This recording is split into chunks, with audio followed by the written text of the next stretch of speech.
Tonight, Russian forces are besieging the Azovstal steel plant. That is the final holdout of Ukrainian soldiers and civilians in the city of Mariupol. And earlier today, Ukraine's top prosecutor unveiled the preliminary results of her investigation into war crimes in the Kyiv suburb of Irpin, next to Bucha, where Nick Schifrin is tonight. Outside Kyiv, there was so much death, only now are they planning for its permanence. 35-year-old Volodymyr Stefayenko measures out a future fence and headstone to replace his brother Dmitrio's temporary grave. Their mother says goodbye to her son, shot in the head by Russian forces and dumped in a mass grave 6 weeks ago. I don't want this grave to be disturbed. All of these graves have fences. It's a tradition. And there will also be a table and bench so we can commemorate the dead. Sit down, talk to them, maybe plant some flowers, say our goodbyes.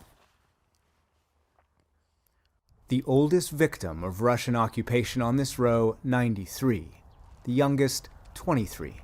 The family who buried their son so quickly the name is written in pen. Just one row of victims in one city, in a country that's fighting a war with no end in sight. They have done here murders, they have done their tortures. Down the road, Ukraine's top prosecutor, Irina Venediktova, today concluded her and her team's initial war crimes investigation in neighboring Irpin. They displayed weapons and accused Russia of using them to target civilians indiscriminately. They said Russian forces executed 7 civilians, fired on civilians as they fled, and starved other civilians to death.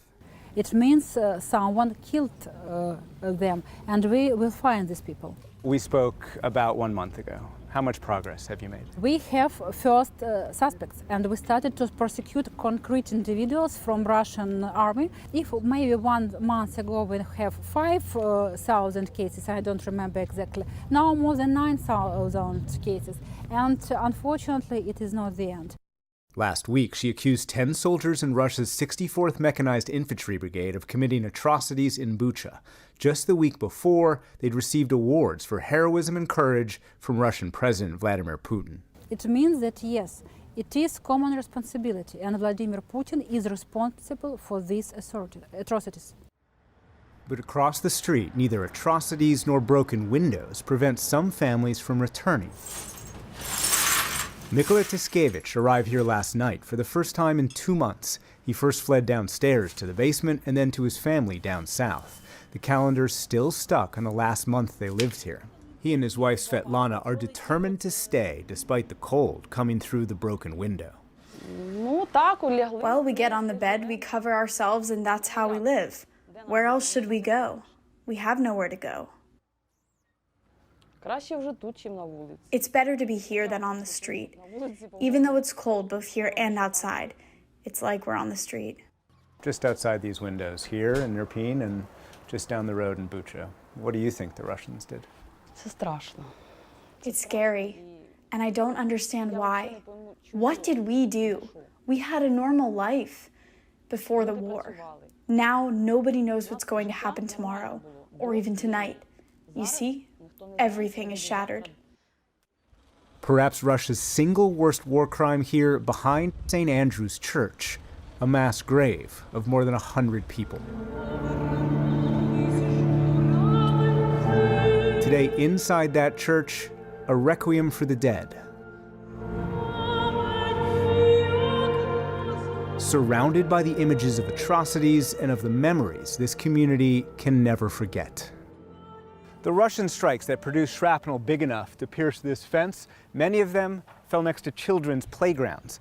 In total, 75% of all residential buildings here in Irpin were either damaged or destroyed. But here's the thing, Irpin held. Ukrainian forces here prevented Russian forces from going down the road only about 15 miles to central Kyiv. And that was in large part thanks to American weapons. So you're going to direct this sucker, huh?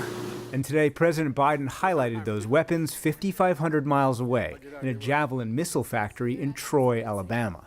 Like the Trojans of antiquity, the Ukrainians have used stealth and deception and thousands of javelins to destroy their enemies' armor. But it hasn't been enough to save the port city of Mariupol. Inside the besieged Azovstal plant today, 2 women killed who thought they were about to escape. More than 100 civilians were allowed to leave and today finally reached Ukrainian-held territory, including 54-year-old Yelena Chibulchenko. Every night we went to sleep and thought about whether we would survive and wake up. It was possible that we wouldn't wake up at all. The Red Cross's Pascal Hunt helped oversee the evacuation. We would have hoped that much more people would be able to join the convoy and to get out of hell. Hell for Mariupol's residents and so many of this war's victims seems eternal. For the PBS NewsHour, I'm Nick Schifrin. And a note, our coverage of the war in Ukraine is supported in partnership with the Pulitzer Center.